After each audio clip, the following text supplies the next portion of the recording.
Buenas, ya ves, esa es la gente que estudia historia, caramba. Y qué gusto que hayan contestado la mayoría bien. Bueno, como no veo a nadie quejándose ni diciendo uy, yo me imagino que pues todos lo han hecho bien, ¿verdad? Así que a veces el gobierno dice sí, sí, sí, sí, sí.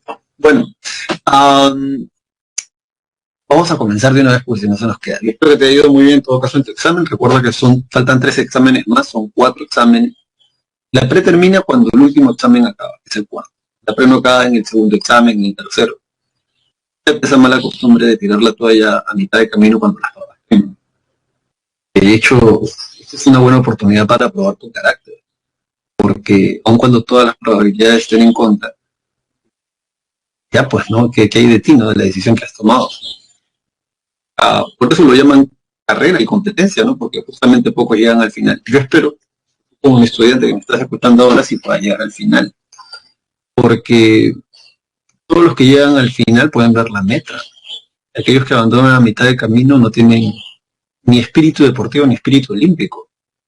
Y mucho menos no es gente que puede ingresar a la Universidad de San Marcos, porque una de las características es la constancia, la perseverancia, la disciplina para alcanzar un objetivo. Y nada, espero que te haya ido bien, o en todo caso que puedas estar satisfecho con el resultado de tu prueba. Es distinto, ¿no? A que te haya ido bien. Porque la nota que tienes se supone es la nota que mereces, ya que has estudiado y hasta donde has podido has dado. Así que nada, espero que te haya ido bastante bien. Y bueno, vamos a iniciar esta clase de historia con la primera página, ¿sí? Vámonos acá, la primera página. Sobre la primera página, ¿qué podemos mencionar aquí? Bueno, las invasiones bárbaras. Al costado, aquí, al costado de acá, al costado de aquí, escribe que son las principales causas para la caída del Imperio Romano de Occidente. Eso escribe lo de Hachazo, lo han preguntado varias veces, no una vez, lo han preguntado varias veces, tanto en el examen general como dentro de la pre, y sí, las invasiones bárbaras son la principal caída, la causa externa también, además, la causa externa y la principal causa para la caída del Imperio Romano de Occidente. Recuerda que fue Teodosio el que va a dividir el Imperio Romano en dos, ¿verdad? Sí, Diocleciano, ¿no? Honorio y Arcadio, ¿no? Roma Occidental y Roma Oriental. Bueno, las invasiones bárbaras se van a comenzar a dar a partir del siglo III al siglo V. Siglo III, 200 después de Cristo, siglo V, 400 después de Cristo. Y aquí se va a observar un hecho bastante interesante, que tú tienes que subrayar. En el año 378, el emperador Valente es derrotado por el ejército godo, dando inicio a la fase de las invasiones bárbaras violentas. Esa es el chiste también de esto, porque hay dos fases de las invasiones bárbaras. La primera fase es pacífica, se asientan en las fronteras del Imperio Romano, ahora vamos a ver un mapa para que veas cuáles son las fronteras, y las segundas invasiones bárbaras son las invasiones violentas. Sin embargo, hay un marcador histórico. ¿Cuál es ese marcador histórico? En el año 378, el ejército godo inicia las invasiones bárbaras violentas, la fase violenta, derrotando al emperador Valente. Y aquí está la escultura de donde pertenece, ¿no? Al sarcófago Ludovici del siglo III después de Cristo.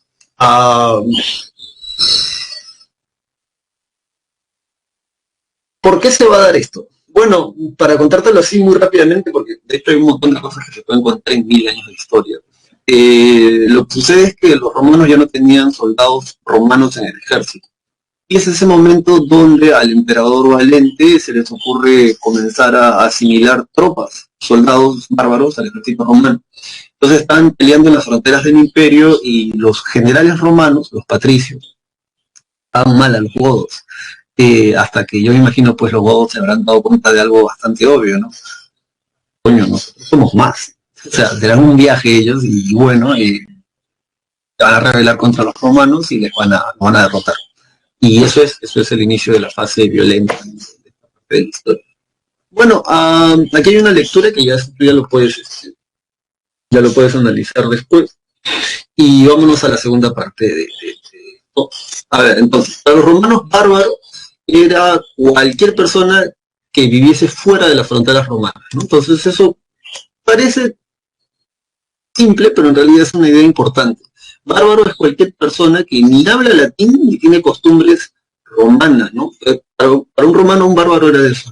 cualquier persona que haya nacido fuera de Roma. Se van a dar entonces dos tipos, las invasiones pacíficas y luego las invasiones violentas. ¿Y cuáles son las causas, ojo, para las...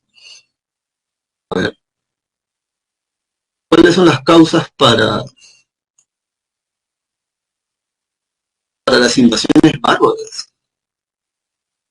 A ver, la primera crisis general del Imperio Romano, la segunda el crecimiento demográfico de la Germania, la tercera el cambio climático del siglo IV y la presión de los hunos por Atila. Bueno, ya te había explicado esto, los visigodos van a derrotar el Valente y la primera son las invasiones pacíficas del siglo III. Todo esto viene a causa de todas estas cosas juntas. Las invasiones bárbaras. Todo retiendo. Ya, a ver, vamos a ver si aquí tengo, creo que esto puede ayudar. A ver. Turun. Ajá. Bueno, a ver, aquí tenemos este mapa y yo espero que puedas reconocer, digamos, el mapa europeo de una vez, ¿no? Primero ya sabes que van a dividir el Imperio Romano en dos.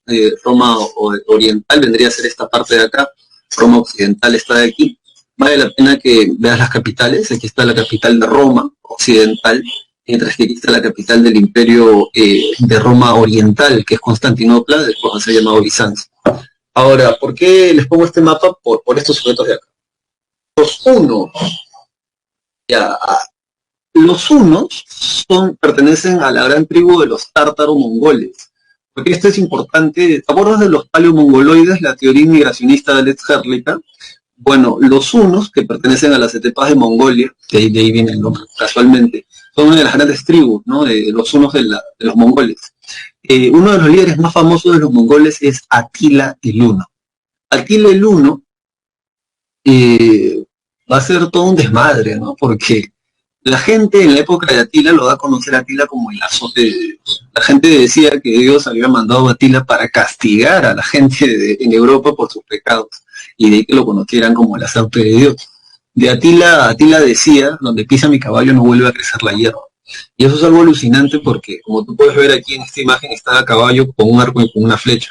Los mongoles eran expertos domadores de caballos y además también con el arco y con la flecha. Decían que un uno, a pleno galope, o sea, con el caballo a toda velocidad, sin correas, podía darse la vuelta sobre el caballo y a pleno galope meterte un flechazo en el medio de los ojos.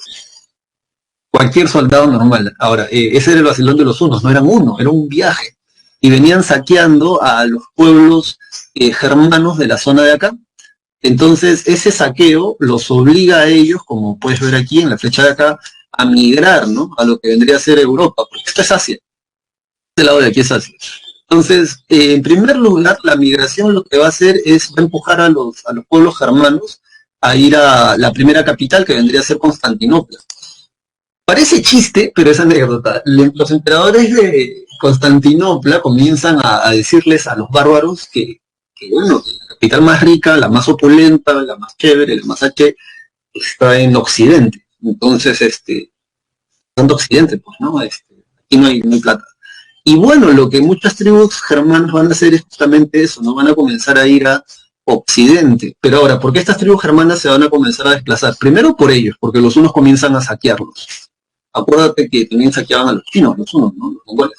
En segundo lugar, porque en toda esta zona de acá hay un crudo invierno que va a congelar el campo y eso los va a obligar a buscar nuevas tierras. Y bueno, lo otro es la mala administración del Imperio Romano, ¿no? Que ya no va a poder cuidar las fronteras del imperio y la corrupción. Eso vendría a ser como causas internas de la caída del Imperio Romano de Occidente, ¿no? Que vendría a ser este lado que está acá. Bueno, dicho esto, ¿cómo va a ser detenido Atila el Huno?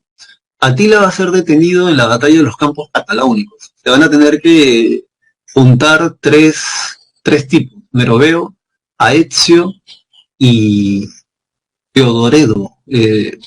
Todos ellos, los dos primeros, un bárbaro, Aezio es un general romano y el otro tenía otro bárbaro. Y lo van a detener en la batalla de los campos cataláunicos en el año 451, Atila. ¿Por qué es importante esto? Bueno, cuando Atila es detenido en esa batalla, él piensa saquear Roma, la capital. Ya de hecho había un bárbaro que lo había hecho, Alejo I, se llamaba este bárbaro, y él se va a morir saqueando Roma. De hecho, eso vino como pregunta en el examen general de San Marcos. ¿Quién fue el primer bárbaro en saquear la capital del Imperio Romano, que vendría a ser Roma? El primero en desintegrarla, eso ya tú te lo dejas saber de memoria, el primero que propicia la caída del Imperio Romano de Occidente va a ser eh, el rey de los cérulos. ¿Cómo se llama el rey de los cérulos? A ver, vamos a preguntarle al chat porque yo lo acabo de tardar.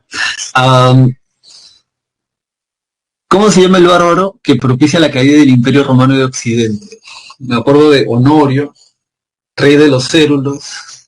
¿Y cómo se llamaba este tipo? ¿Alguno de ustedes se acuerda cómo se llama el bárbaro que hace que el Imperio Romano de Occidente caiga en el año 476? Odoacro, muy bien. Nicolás Altamirano Ruiz, ¿no? Odoacro, rey de los cérulos. Muy bien, sí.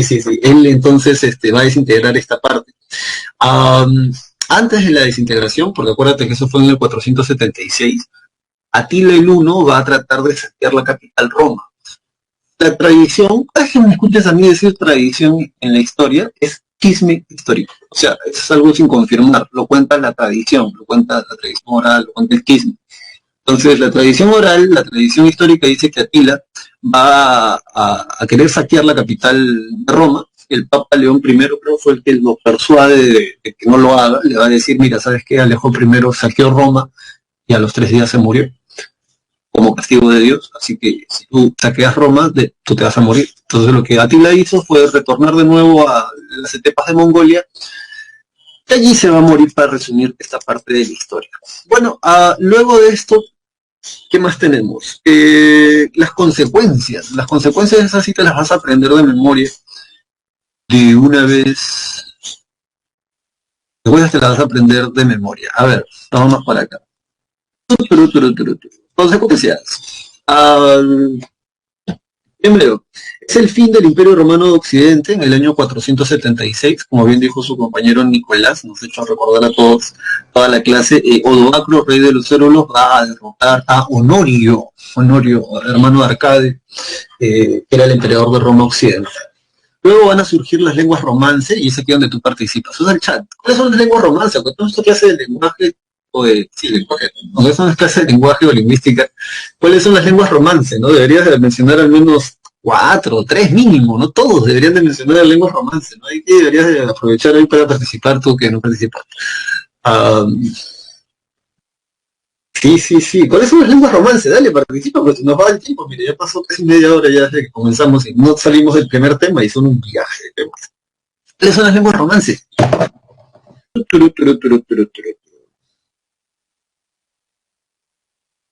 A ver, sí, ahí está la gente, ya está ahí. A ver, Jin dice italiano, portugués, francés. Escríbelo ya. Omar, catalán, francés, portugués, italiano, español.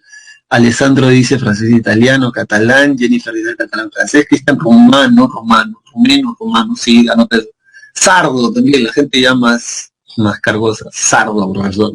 Andrea dice provenzal, rumano, madre, provenzal. Y Nicolás dice portugués, profesor. Omar dice provenzal, austriano. Ya ese sí ya no conocía, ya el austriano ya. De Austria, me imagino será. Bien, entonces donde dice lenguas romance, yo por favor necesito que te entiendas esto.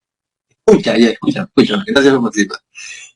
Cuando estos pueblos germánicos invaden esta parte del continente que vendría a ser Europa Occidental, se van a crear nuevos reinos, se van a fusionar con la cultura romana, y a eso lo vamos a llamar los reinos germánicos. ¿Qué reinos germánicos van a surgir? Está el de los francos, suevos, visigodos, vándalos. El Imperio Romano de Oriente, que lo vamos a conocer como Bizancio, todavía va a existir hasta el año 1453 formalmente. Pero de estos reinos lo que nos interesa, a ver, personalmente a nosotros, aquí y a mí, son el reino de los francos y por ahí el de los ostrogodos. ¿Por qué? Porque de los francos sale Carlomagno. Ahora, de la fusión del idioma germano con el latín, que es el idioma de los romanos, surgen las lenguas romance. Esas son las que ustedes, con mucho cariño y mucho interés, han estado anotando por acá. Reino de Austria, sí, gallego. Algunos de gallego no es mal, el español mal hablado, pero sí, no se vendría a hacer lengua romana. Luego de eso tenemos que se acepta y se difunde el cristianismo como la religión oficial, y eso sí, pues, ¿no? Acuérdate, algunos de ustedes, esa gente que está estudiando, la gente que vive en historia, pues, la gente que vive en historia, la gente que está estudiando, ¿cómo se llama el edicto y quién fue el emperador romano que oficializó el cristianismo en el imperio romano? Eso sí es una pregunta también clásica, no tiene que ver con nuestra cultura, con nuestra... Sí, sí, seas ateo, seas agnóstico, tiene que ver con la cultura. Teodosio, muy bien, Jennifer. El edicto de Tesalónica, Natalia, bien, perfecto, ¿no? Jim, Omar, Andrea, Teodosio, sí, sí, sí, gracias a él se oficializa. Si te preguntaran por qué, cosa que no creo porque estoy de carácter universitario, es porque hasta los propios patricios romanos ya eran cristianos. O sea, una cosa es que tú quemes, crucifiques y dejes de comer a leones a, a cristianos pobres, la otra cosa es que sean ya gente con dinero. La ruralización de la economía subraya eso y escribe al costado de la ruralización de la economía: por la inseguridad aparece la villa rústica. Bueno, yo sé que como estas clases se graban, normal, no hay problema, pero voy a tratar de explicarte lo bonito. ¿Qué significa que por la inseguridad aparece la villa rústica? Tienes que entender que los bárbaros saquean las ciudades romanas. Y así como en el Tahuantinsuyo todo el imperio estaba conectado por caminos, de la misma manera en el mundo europeo, toda Europa, aunque tú no lo creas, y por eso el Inca Garcilaso de la Vega lo compara mucho con los romanos, a los incas, está conectado por los caminos romanos. La vía sacra o la vía apia en el mundo romano. Se ha comprobado que todos los caminos conducen a Roma, o sea, a la capital. Bueno, entonces, ¿qué significa esto? Que los bárbaros sabían que siguiendo los caminos romanos podían atacar las ciudades. Entonces siguen el camino, van a la ciudad, la atacan, se la levantan en peso, porque la de los bárbaros es esa, ¿no? Saquear, y luego retornan a su campamento, a su lugar a su aldea, a su vivienda. La élite romana, los patricios romanos, al saber que vivir en la ciudad ya está inseguro, lo que van a hacer es coger sus cosas y se van a sus casas de campo. Entonces escriben tu separata al costado donde dice ruralización de la economía, escribe aparece la villa rústica. O sea, la élite romana primero se va, para explicarte este proceso de una manera muy real, se van al campo. En el campo se quedan en sus casas de campo, obviamente ellos se van con sus esclavos.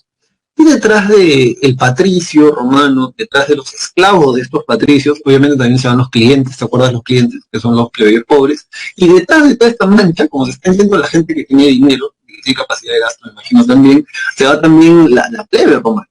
¿Por qué? Por la inseguridad. Entonces, ¿qué significa la ruralización de la economía? Presta atención. Antes, todo lo que se consumía y se producía estaba hecho en las ciudades. En el Imperio Romano, la manufactura estaba hecha por buena parte de la mano de obra esclava, por eso ese dato está en tu separata también. El punto aquí es que por la inseguridad de las invasiones bárbaras, la gente se va a ir al campo y ahora todo lo que se va a consumir y se va a producir ya no es en las ciudades, va a ser en el campo, va a ser en el área rural, por eso se dice ruralización de la economía. Espero que hayas entendido eso. Luego, ese surgimiento de los reinos germánicos. Bien, esos reinos germánicos dice, ¿no? Surgimiento de los reinos germánicos. De esos reinos germánicos tú vas a subrayar en tu separata el de los francos. Bueno, primero reinos germánicos y el de los francos. ¿Por qué el de los francos? Porque de ahí viene el imperio carolingio, que es lo que vamos a ver ahora. ¿Y por qué es importante esto? Porque ellos se van a sincretizar, se van a fusionar, eso es lo que significa, con la cultura romana, ¿no? Estos reinos bárbaros. Bueno, luego de esto vamos a seguir a la siguiente página. Y el imperio carolingio. Sí, yo creo que sí. Bueno, ¿cuáles son las características de estos reinos germánicos? Porque no están en tu separata. Yo lo voy a decir porque me caen bien. Y además, creo que les sirve bien su examen, así que vale la pena darles más datos. La primera característica de estos reinos germánicos es que se van a crear en los territorios del antiguo Imperio Romano de Occidente. Esta es la primera característica. La segunda característica es lo que ya subrayamos, estos reinos bárbaros se van a fusionar con la cultura romana y van a generar lo que se conoce como los reinos germánicos. Y la última es que la Iglesia Católica o el cristianismo católico va a promover la unidad de toda la unidad cultural a través de la religión. El que va a conseguir esto de una manera efectiva, o sea, unir a la gente a través de la religión en el territorio de Europa Occidental, es este sujeto que tú ves acá graficado en este dibujo, Carlomagno. Carlomagno es el rey de la Edad Media y el ideal de rey de la Edad Media por excelencia. Profesor, no entiendo. O sea, un ideal es alguien a quien tú aspiras a ser o quien tú dices, pucha, ¿cómo quisiera ser como esa persona? Carlomagno es el ideal de rey en la Edad Media. O sea, los reyes después de Carlomagno quieren ser como él. Carlomagno es un intelectual, el tipo sabe hablar latín, entiende griego, creo, aparte del francés, o lo que vendría a ser francés en ese entonces. Es un intelectual, manda siempre en Aquisgrán, que es la capital de su imperio, a traer a los intelectuales, matemáticos, filósofos, poetas, para que vivan en la corte, en el palacio de Carlomagno y puedan instruir a la élite. Luego, Carlomagno es un gran guerrero, nunca perdió una batalla mientras él estuvo dirigiendo una guerra, un combate, y también es un buen cristiano. Gracias a Carlomagno, el cristianismo cuaja en Europa Occidental. Esa imagen que tú ves ahí en el separata representa la coronación de Carlomagno. En términos políticos y religiosos, significa que la iglesia está por sobre los monarcas en Europa en la Edad Media, y eso es cierto. Durante toda la Edad Media la iglesia va a tener un papel importante, la iglesia católica va a tener un papel importante hasta que vamos a llegar a las monarquías autoritarias, ¿no? Y a la monarquía absolutista, donde ya es el monarca el que va a recuperar este papel. Y se ejemplifica con la coronación de Napoleón. Pero bueno, dicho esto, esto es un cuadro medieval, mira, del año 800 aproximadamente, la coronación durante la Navidad del año 800, la Navidad, ya sabes, 25 de diciembre, por el Papa León III. Te voy a contar en un momento, pero vamos a ver, ¿qué países abarcó el imperio de Carlomagno en la actualidad? A Austria, Francia, Alemania, Italia, Suiza y los Países Bajos. ¿Cuáles son las características? Bueno, sobre el imperio de Carlomagno, primero son dos dinastías. El imperio de Carlomagno o el imperio carolingio desciende del reino franco, viene del reino franco, que es uno de los reinos que se crea con las invasiones bárbaras. Y este reino franco tiene dos dinastías, la dinastía merovingia y la dinastía carolingia. Sobre la dinastía merovingia, ¿qué podemos decir? Meroveo es el tipo que le da vida a esa dinastía.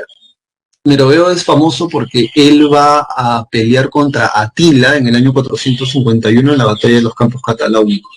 El que funda la dinastía de los Meroveos es el que viene después, que es Clodoveo. Clodoveo es importante por dos cosas. La primera, por introducir la ley sálica.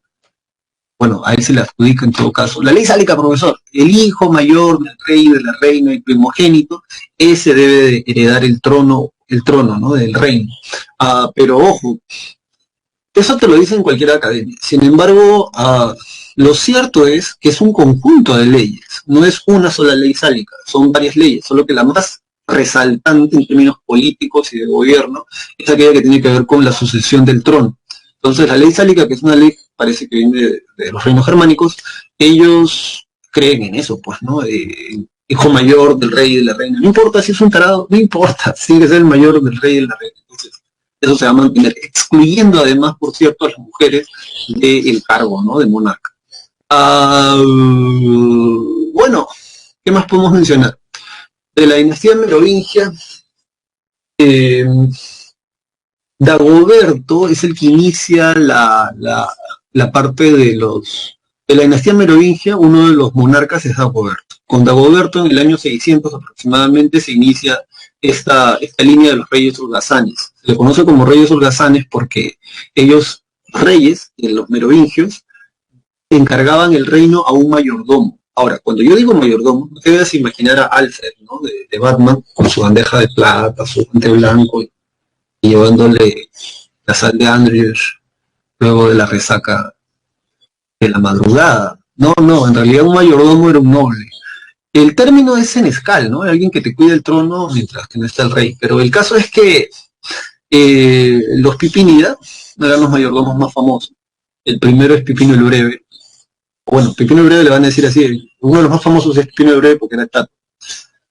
Luego está Carlos Martel. Carlos Martel es famoso porque en el año 732 detiene el avance de los musulmanes en la batalla de Poitiers. Profesor, no entiendo eso. A ver, lo que pasa es que aquí necesitamos un par de imágenes. ¿Qué es esto? A ver. Aquí están las imágenes. Entonces, primero hemos hablado de los francos.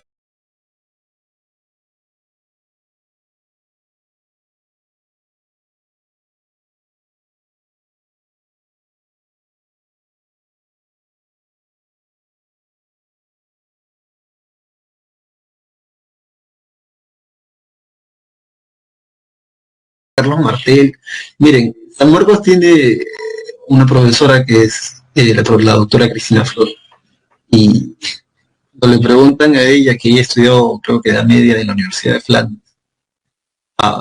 si no me equivoco, creo que dijo que todas las respuestas estaban correctas. O sea, las alternativas de esa pregunta. En todo caso, según las fuentes internas, era de la ballesta, el arma.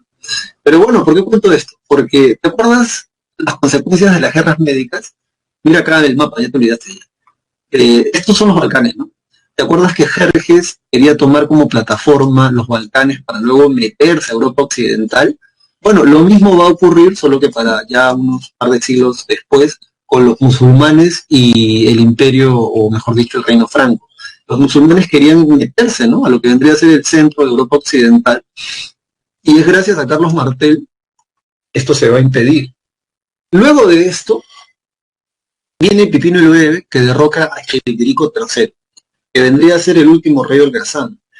Cuando esto ocurre, el papa de turno no le quiere dar el trono a Pipino el Breve porque le dijo, coño, pero tú no eres el rey, la monarquía recae sobre los merovingios.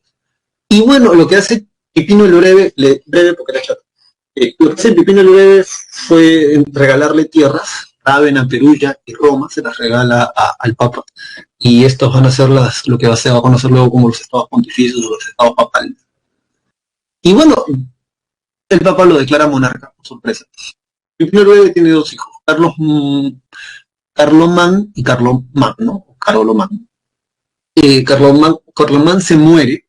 La tradición de los bárbaros es la siguiente, ¿ya? Para que acá tenemos un mapa, hay que aprovechar. La tradición de los bárbaros es la siguiente. Cuando se tienen dos hijos, el reino se divide en dos. ¿Qué cosa sucedía? Al hermano de Carlomagno le van a dar esta zona de acá, que vendría a ser la Germania, y a Carlomagno le van a dar esta zona de aquí. ¿Qué cosa sucede? Carlomagno se casa con la hija del rey Desiderio, que era el rey de los ostrogodos, para cuidar, así dicen los historiadores franceses, ¿ya?, para cuidar las fronteras de él contra el reino de su hermano. No me preguntes por qué, así dicen. La cosa es que no se sabe cómo, pero el hermano de Carlomagno se muere.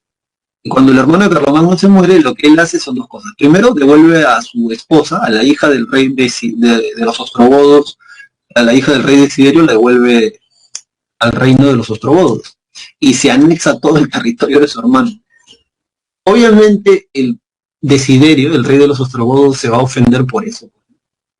Y lo que va a hacer es, le va a hacer la guerra a el reino de los francos. El que gana la batalla, para resumirte la historia, es Carlomagno. Así que Carlomagno no solamente ahora ya tiene el reino de los francos y el de su hermano, sino que también va a tener el de los ostrogodos, todo esto de acá. Luego Carlomagno va a emprender luchas contra los sajones que tú los ves aquí en la parte superior, van a estar en territorios en el norte de lo que todavía vendría a ser Francia, en esta parte de acá, y Widukind va a ser el caudillo de los sajones. 32 años le va a costar a Carlomagno tratar de conquistarlos, básicamente los va a cristianizar. Los sajones tenían un árbol super archimega recontra sagrado, que lo adoraban, como una tipo yunza, tenía regalos, láminas de plata, de oro, ofrendas tenía. Y cuando el ejército de Carlomagno ingresa a territorio sajón, arrancan el árbol desde la raíz, llevan los tesoros y lo queman. Lo que hacen los sajones es entrar a territorio de Carlomagno y queman iglesias y conventos. Carlomagno captura a más de 5.000 o 3.000 líderes sajones, o sea, jóvenes, hombres, guerreros, líderes, y les corta la cabeza hasta que Widukind, que es el caudillo de los sajones, no se rindiese. Al tercer día de cortarle la cabeza a la gente sajona, Widukind se presenta y se rinde. Estaba condenado a muerte. Días antes de que se muera, o sea, de que lo maten, se convierte al cristianismo. Cuando Carlomagno se entera de que se convierte al cristianismo, el líder de los sajones le perdona la vida y lo manda al norte y ya está. Luego de eso, Carlomagno se va a enfrentar contra Abderramán I de Córdoba. Es un musulmán que se va a querer quedar con la zona que más o menos representa esta área. Y y bueno, ¿qué hace Carlomagno ahí, no? En ese chiste. Lo que pasa es que hay otro musulmán que lo invita a Carlomagno, ¿no? Le dice ¿cómo se llama este tipo?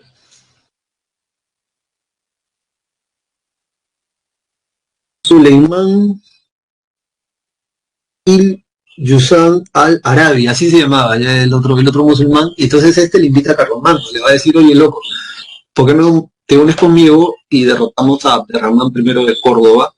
Y si lo derrotamos, te entrego las tierras. Acuérdate que aquí estamos en la antesala de lo que es la Alta Edad Media, que es la alta Edad Media, perdón, que es donde se van a sentar las bases de lo que luego vamos a conocer como el feudalismo. La tierra va a ser muy importante. Carlomagno, con todo su ejército, cruza hacia la Hispania, cruza hacia este lado de acá, y Carlomagno cuenta la historia que Carlomagno está en el campo de batalla, mira enfrente, y enfrente está Abderramán I de Córdoba, y pero no está Suleimán, ¿no? O sea, no está el tipo que lo ha invitado a la pelea.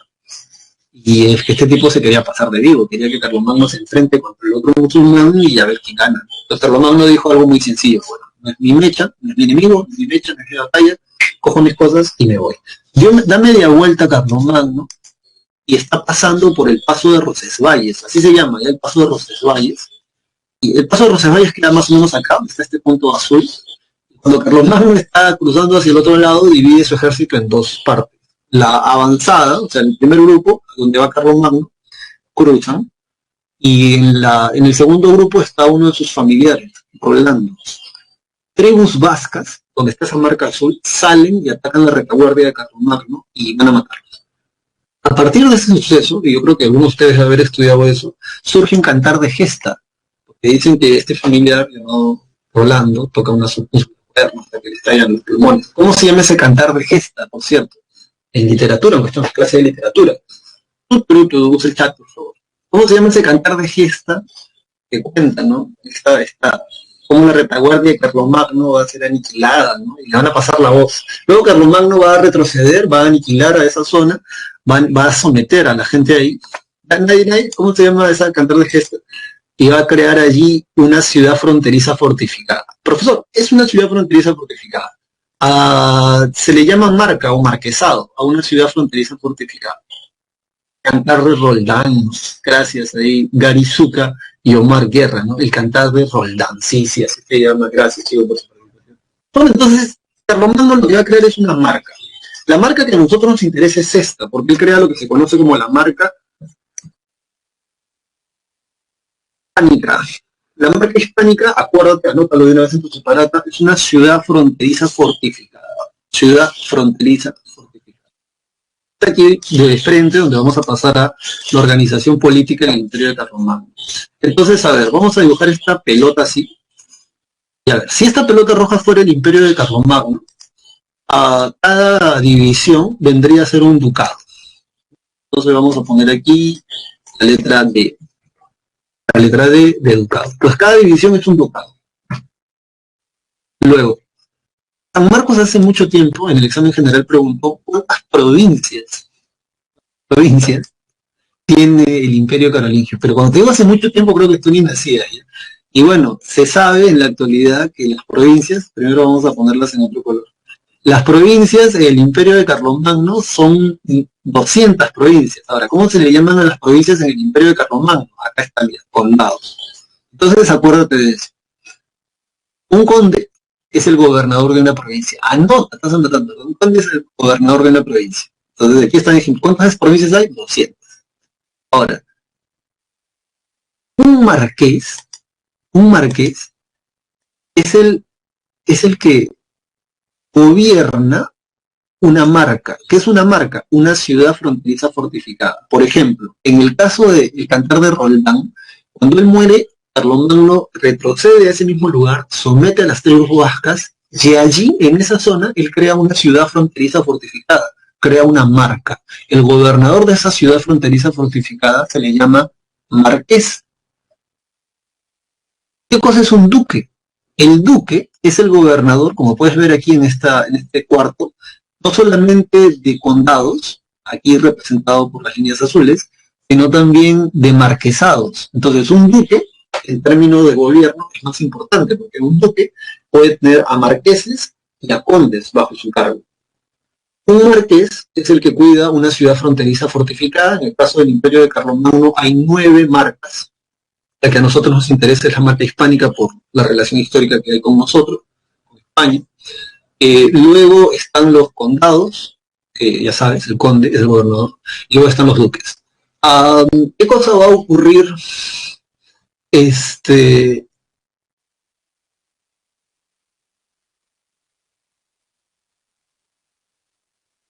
Hace tiempo preguntaron por una ley que sentaba las bases del feudalismo. Profesor, ¿qué es feudalismo? El feudalismo son los vínculos de dependencia personal que se van a crear en la Edad Media en términos políticos, económicos y sociales. Lo vamos a ver más adelante. Pero las bases que sientan el feudalismo, anótalo por ahí, se van a dar en la capitular de Clears, o Clearsy, capitular de Clear o Clearsy, cualquiera de los dos nombres es válido. A ver, vamos a escribirlo. Capitular.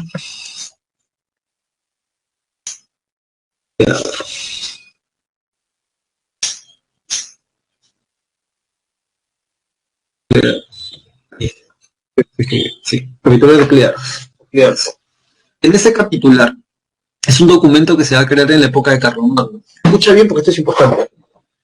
La PERO no te va a preguntar por esa ley. De hecho, nunca lo han preguntado, pero el examen general lo han hecho antes de que tú nacieras, hace más de 30 años. La capital de Clearsy o de Clear, lo que le permite al duque, al conde y al marqués es heredar el título. Toda esta cuadrícula roja, para que tú puedas entenderlo, toda esta cuadrícula roja está gobernada por este duque, ¿no? Representado en esta D. En condados, aquí en marquesado. Si él se casa con una condesa, su hijo va a ser duque de Aquisgrán, conde de York. Y si a su hijo lo casan con una marquesa, su nieto va a acumular esos títulos nobiliarios. No solamente va a acumular los territorios que él administra acá, sino también de repente por aquí otro condado, tal vez otro marquesado. Con la capitular de Clear, duque, conde y marqués pueden heredar el título nobiliario. Entonces de ahí viene también, si se escucha esas novelas del virreinato, la duquesa de tal, ¿no? El duque de York, ¿no? El marqués de tal, ¿no? Entonces de ahí viene. Bueno, y luego otra cosa que San Marcos y la PRE han preguntado hasta el cansancio es esto, ¿no? El famoso Nisi Dominici. El Nisi Dominici es el visitador imperial. Representan a Carlomagno a donde quiera que vayan y pueden castigar a un duque, a un conde, a un marqués, o que representan a Carlomagno, que es la autoridad del imperio. Luego, ¿qué más tenemos? Cuando Carlomagno consigue someter a los sajones después de 32 años de lucha, en la Navidad del año 800, el Papa León III lo va a coronar a Carlomagno como emperador del Sacro Imperio Romano Germánico de Occidente. Y es que aquí tienes que entender algo. El objetivo de Carlomagno, eso anótalo por ahí, el objetivo de Carlomagno, el sueño de Carlomagno, era revivir el Imperio Romano de Occidente, ese que Odoacro había eliminado en el año 476, derrocando a Honorio. Bueno, el sueño de Carlomagno es volver a revivir el imperio. Entonces, Carlomagno ya para el año 800, para el 25 de diciembre del año 800, es el hombre más poderoso de Europa. Él no necesita que nadie le diga que él es el hombre más poderoso de Europa.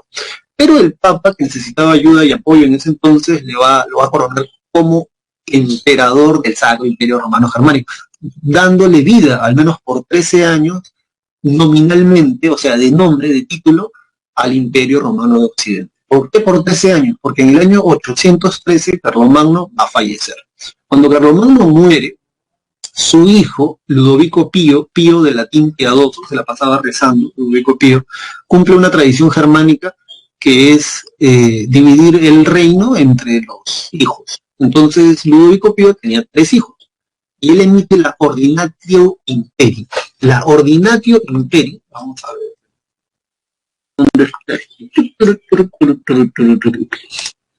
Bueno, entre sus objetivos ya saben, subraya esto, ¿no? Construir un imperio, lo va a lograr, al menos nominalmente.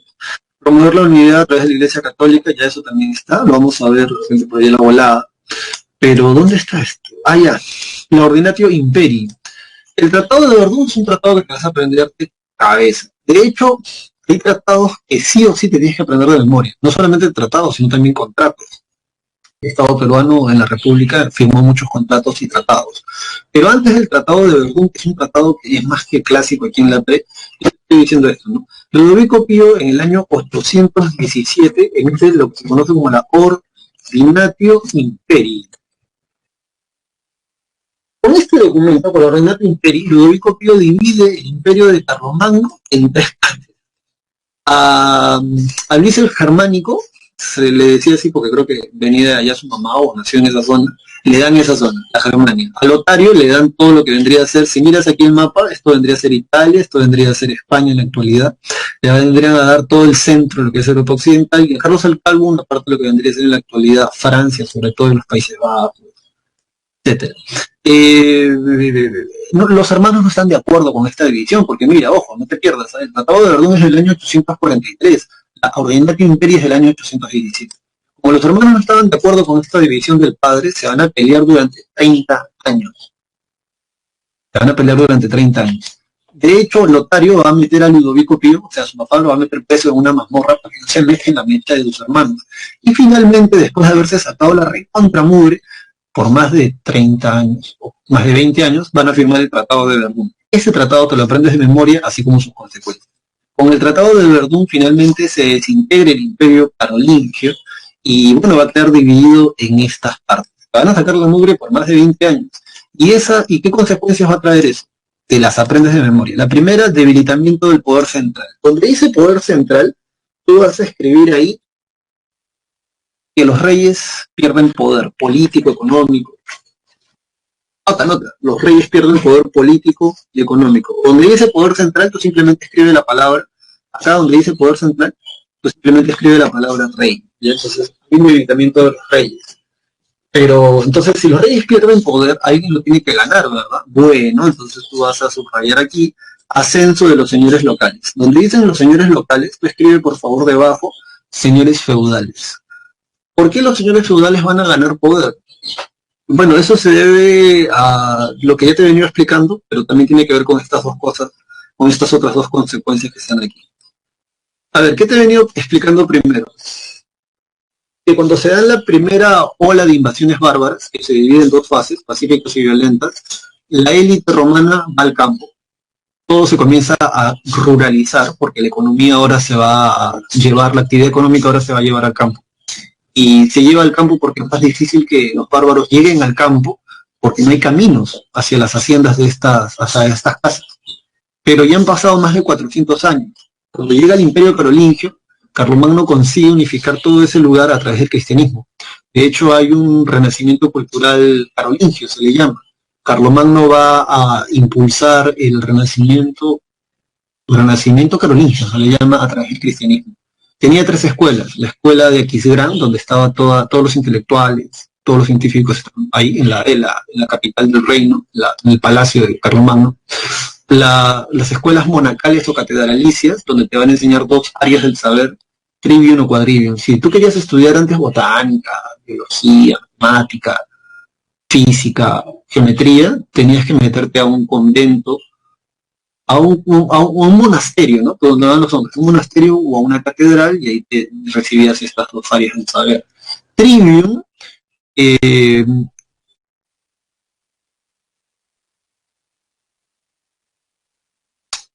quadrivium, aritmética, álgebra, astronomía y música.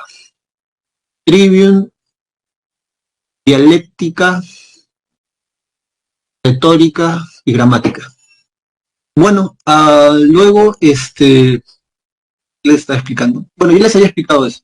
Cuando llegamos a la parte de Carlomagno, Carlomagno muere, sus nietos se sacan la mugre, y se terminan de sacar la mugre y vienen las segundas invasiones bárbaras. Segundas invasiones bárbaras, y aquí donde dice ingreso a nuevos invasores, ahí te escribe segundas invasiones bárbaras. Y esos que van a invadir van a ser los vikingos, los normandos, que van a venir principalmente de la zona, a ver, vamos a ver, aprovechando el mapa, de la zona de aquí, ¿ya? Los vikingos, los normandos, ellos vienen de la zona del norte y van a comenzar a migrar acá y van a saquear la ciudad de nuevo. Ya para el año 800 después de Cristo, Duque, Conde y Marqués tienen castillos. los castillos en la Edad Media son símbolos del feudalismo, ¿no? A través del castillo se puede cuidar a la población. Es aquí donde se va a dar, vamos a cambiar esto, a ver si el Imperio Carolingio, vamos a cambiar esto. Y aquí, bueno, entonces se dan las segundas invasiones bárbaras. Otra vez hay inseguridad, la gente retorna o la gente le pide seguridad, le pide resguardo a estos duques, condes y marqueses. Estos duques, condes y marqueses no gobiernan en la calle, tienen castillos. Es ahí donde se comienzan a dar estos vínculos de dependencia personal de una manera más clara. El pueblo le pide resguardo a estos duques, condes y marqueses dentro del castillo, cuando haya necesidad. A cambio de eso, ¿qué cosa le van a ofrecer estos señores feudales? Le van a ofrecer protección, pero les van a pedir impuestos por esa protección que les van a brindar. Estos impuestos se los van a cobrar a través de los productos que van a recolectar de la tierra. Tierra que en muchos casos eran de los mismos señores feudales. Entonces, de ahí también tienes que entender la importancia de las reformas agrarias en el mundo. Imagínate que lo que sabes hacer para poder vivir es trabajar la tierra. O sea, eres un campesino y normal, fresh, llevamos miles de años haciendo eso. El detalle está que sepas trabajar la tierra, sepas cómo sacarle frutos a la tierra, pero no seas dueño de la tierra que trabaja. Los dueños en la época de la Edad Media básicamente eran ellos, los señores feudales. Controlaban grandes extensiones territoriales. Los mansos, son porciones de tierra que el señor feudal le va a dar a los siervos o a los campesinos libres. Bueno, ¿y por qué entonces el rey pierde poder? Ya, les decía porque el monarca, vamos a retornar acá, creo que aquí tenía la super pelota, bueno, la super pelota, no, aquí está claro, el monarca entonces que vive aquí, vamos a poner que el monarca vive acá en la capital, aquí en el centro, el monarca ya no puede controlar todo el área, porque ya no tiene tanto poder político y económico, ya que como los nietos de Carlomagno se han venido sacando el ancho y cada uno tiene facciones, entonces han quedado muy debilitados. Cuando vienen las segundas invasiones bárbaras, lo que puede hacer cada duque, cada conde y marqués es enconcharse en su propio castillo y aguantar como mejor pueda. De ahí también por eso es que en la Edad Media se empiezan a pelear, porque tienen economías autárquicas. ¿Qué cosa es una economía autárquica? Es una economía de autoabastecimiento. Cada feudo, cada territorio tiene que autoabastecerse de lo que necesita para poder subsistir. Si necesita otra cosa, piedra, hierro, carbón, madera, puede hacerle la guerra a su vecino de al lado. ¿Para qué? Para que así puedan,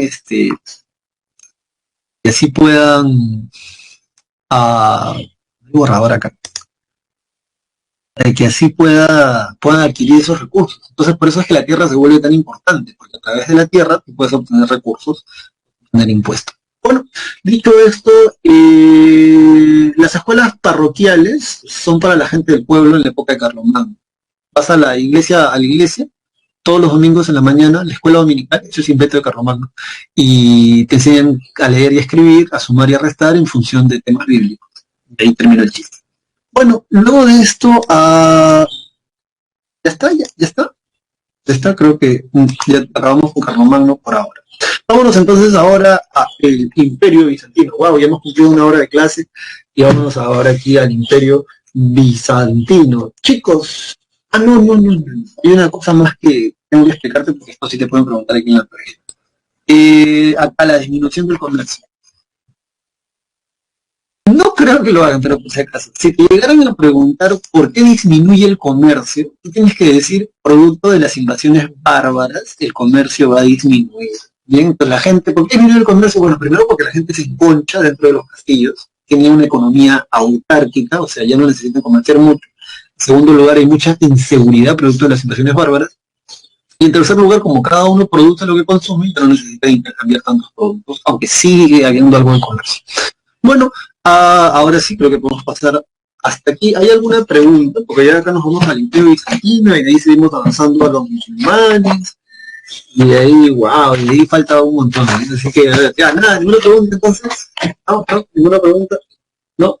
Entonces vámonos entonces a los musulmanes. Vamos a agrandar la pantalla, no te asustes.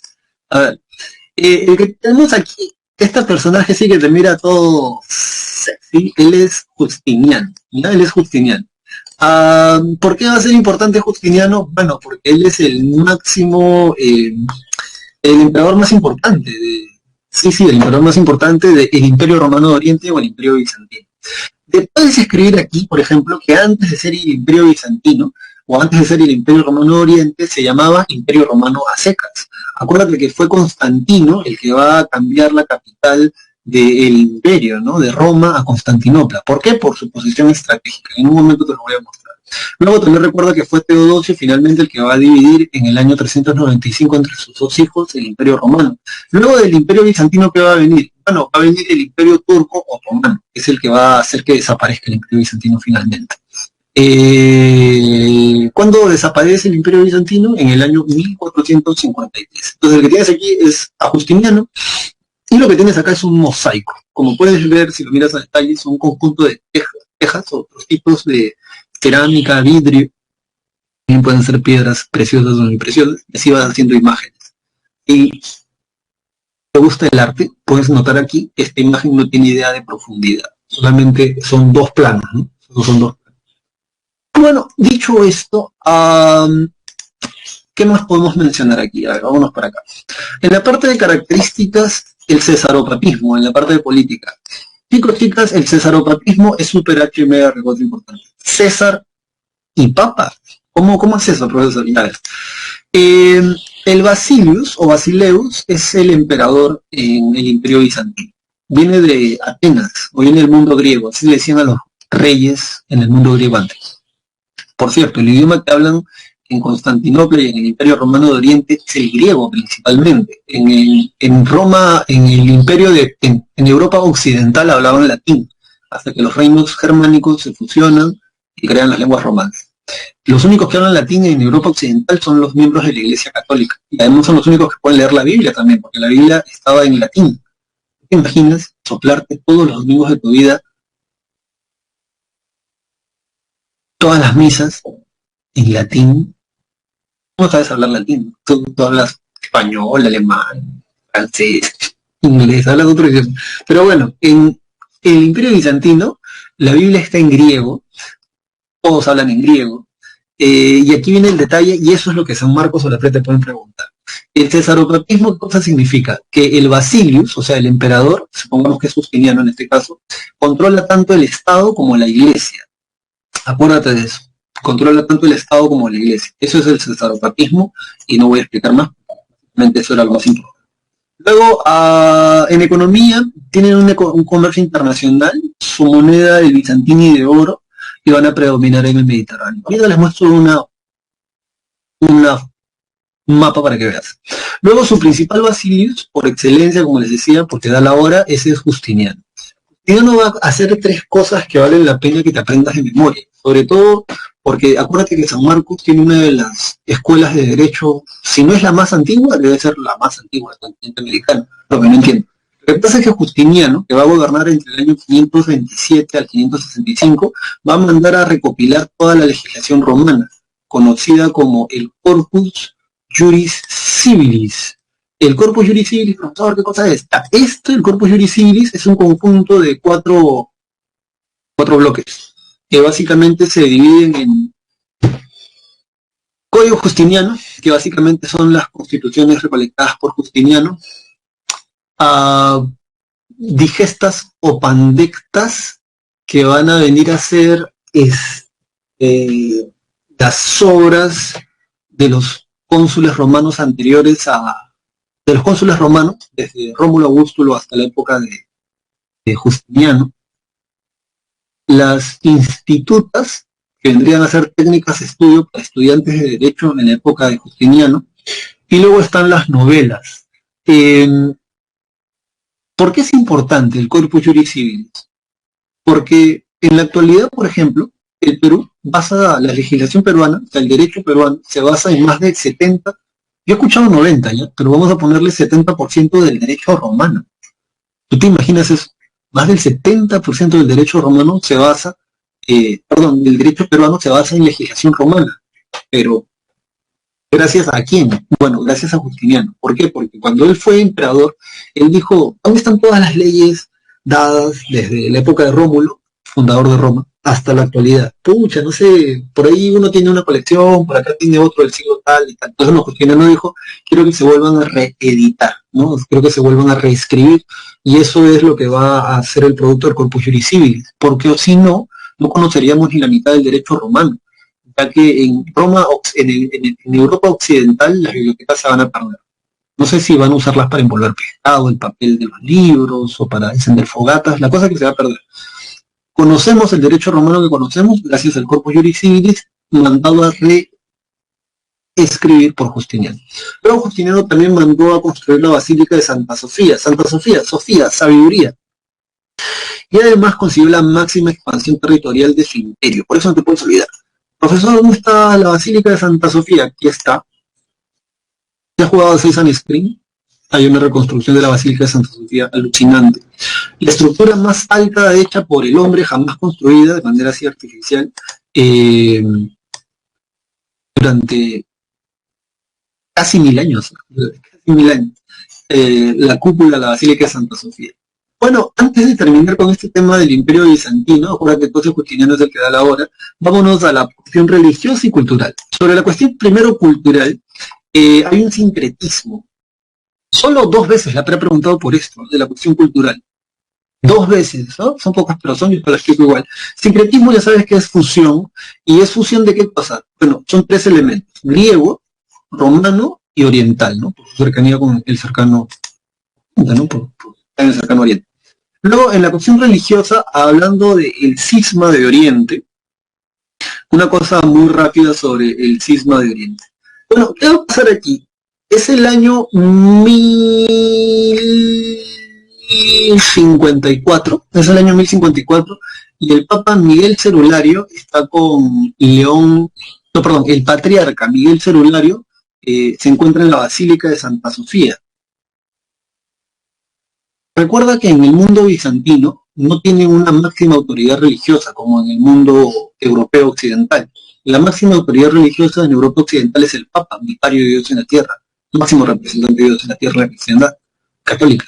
Pero en el mundo del Imperio Romano de Oriente, en el Imperio Bizantino, la máxima autoridad religiosa, acuérdate, es el Basileus, es el emperador. Sin embargo, los representantes de la Iglesia cristiana ortodoxa, se llama aquí, esos son los patriarcas, acuérdate. Creo que hay 9 patriarcas, pero el patriarca más importante es el que dirige la Basílica de Santa Sofía. Miguel Cerulario se llamaba este patriarca en el año 1054, que recibe a los representantes del Papa León IX. Cuando estos representantes del Papa León IX llegan, le van a decir a Miguel Cerulario: venimos en nombre de León IX, ecuménico. Lo estoy resumiendo ya, pero básicamente es esto. Ecuménico significa que el tipo es el único representante y legítimo representante de el único Dios y verdadero Dios de este universo.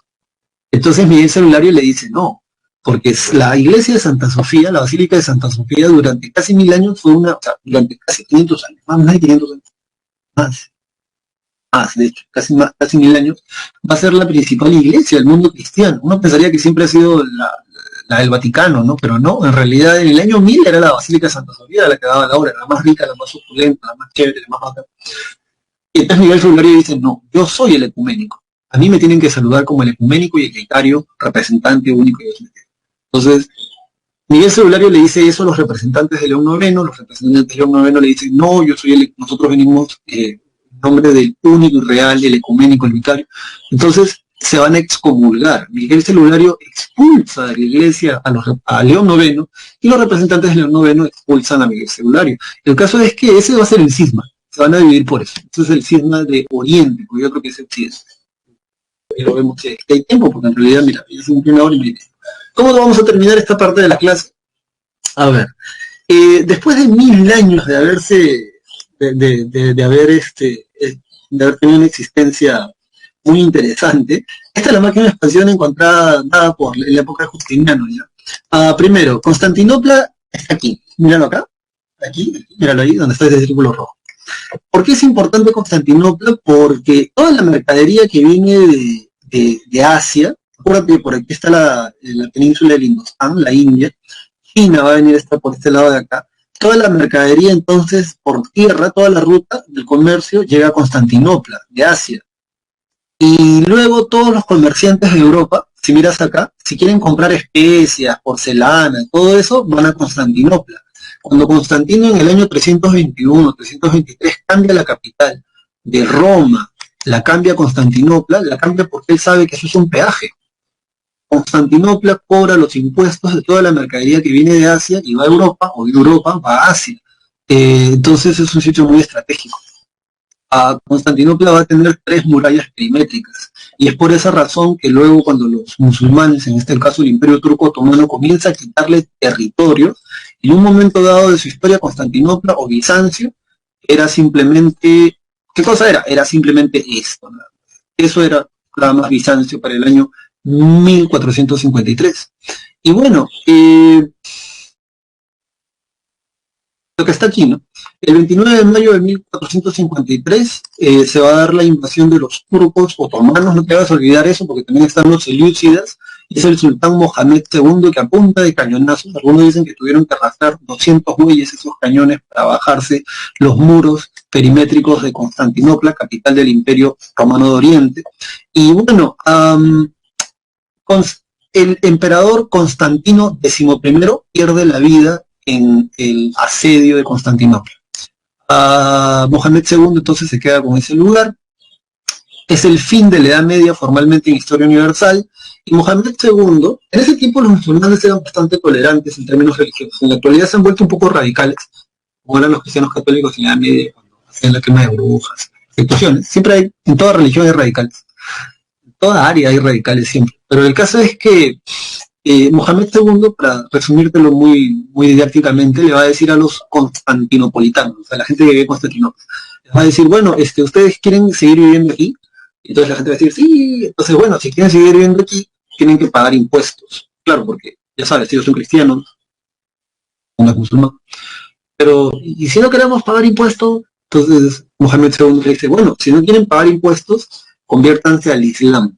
Si ustedes se convierten al Islam, no van a pagar impuestos y pueden seguir viviendo como han estado viviendo. ¿Qué deciden? ¿Quieren pagar impuestos y seguir viviendo en Constantinopla? ¿O no quieren pagar impuestos y convertirse al Islam y seguir viviendo en Constantinopla? Entonces la gente comienza a murmurar, a cuchichear, ¿no?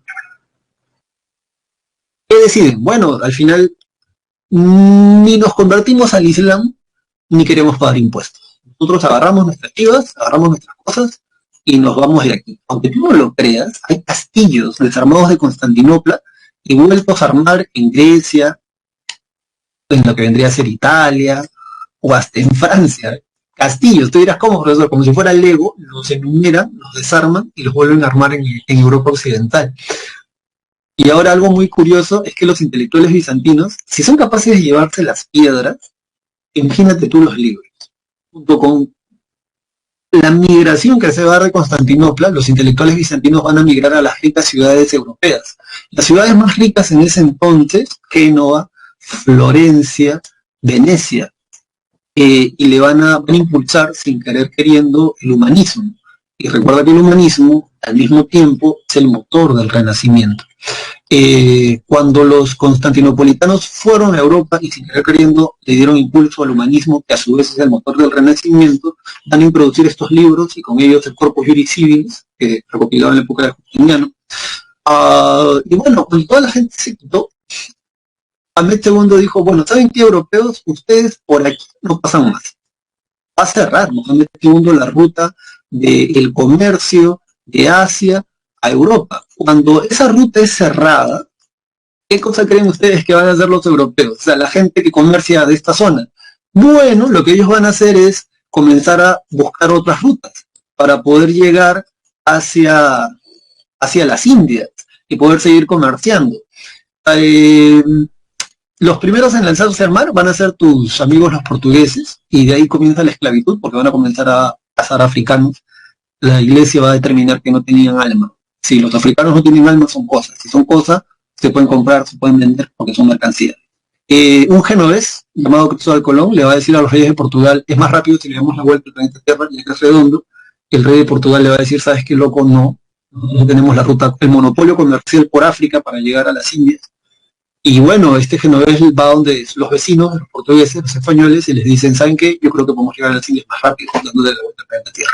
La reina Isabel de Castilla empeña sus joyas, y luego de 2 meses, en efecto, este genovés llamado Cristóbal Colón le va a dar la vuelta al planeta Tierra y sin querer queriendo descubre un nuevo continente. Entonces, no sé si te das cuenta, pero el Imperio Turco Otomano, al cerrar la ruta de Oriente a Occidente, sin querer queriendo, propicia el descubrimiento de nuevas rutas comerciales y el descubrimiento de América.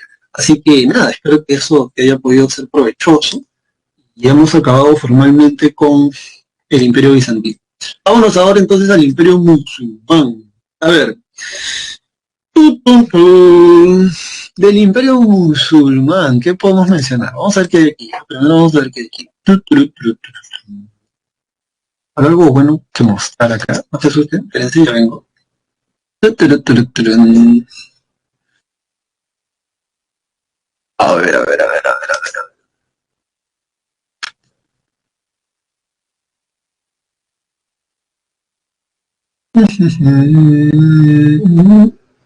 Ya ven el comercio, eso se los expliqué, pero no, quiero ver yo otra cosa. Eso era los musulmanes. Vamos a ver los musulmanes. Bien, a ver, del Imperio Musulmán, subraya por favor, se ubican en la península arábiga, sí, subraya ahí que se ubican en la península arábiga. Profesor, ¿qué es una península? Ya te he dicho ese cansancio, porción de tierra que se introduce al mar. ¿Ya? Todo eso es la península arábiga, ahí miran ahí, harto petróleo hay en esa zona en la actualidad, petróleo de muy buena calidad además. Ya sabes, aquí está Egipto, míralo ahí, aquí está Jerusalén, Jerusalén. Y bueno, ¿qué podemos mencionar? Origen, dice. Islam se crea a partir de la influencia monoteísta judeocristiana, sí. Islam significa sumisión a Alá o sumiso a Alá. Eso, escríbelo por ella. Islam, sumisión a Alá o sumiso a Alá. Cualquiera de las dos es válido. Islam, sumisión a Alá. Bueno, ¿cómo va este chiste? Te lo cuento ya.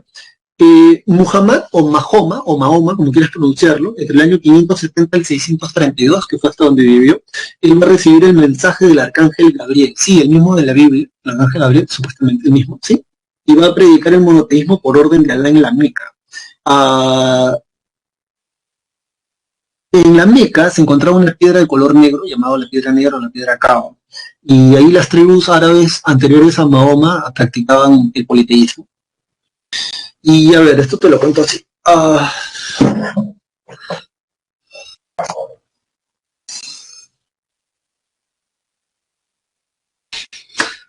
Mahoma estaba durmiendo un día, dice. Estaba durmiendo un día. Entonces, en la Meca, como puedes ver aquí, esta especie de caja negra, dentro hay una piedra de color negro, llamada la piedra Kaaba o la piedra negra. Según los científicos, muy probablemente es una roca meteórica. El punto aquí es el siguiente. Mahoma estaba durmiendo, dice, y en un sueño se le presenta el arcángel Gabriel. Entonces le dice, mira, tú ves ese caballo con alas de fuego que está aquí al costado. Entonces Mahoma dice, ¿cuál? ¿Ese? Sí, ese. ¿Cómo se llama? Ya, ese caballo de fuego se llama el Burak, o de burro, Burak. Ya, póntate en ese caballo. Ese caballo, Mahoma, te va a llevar al séptimo cielo.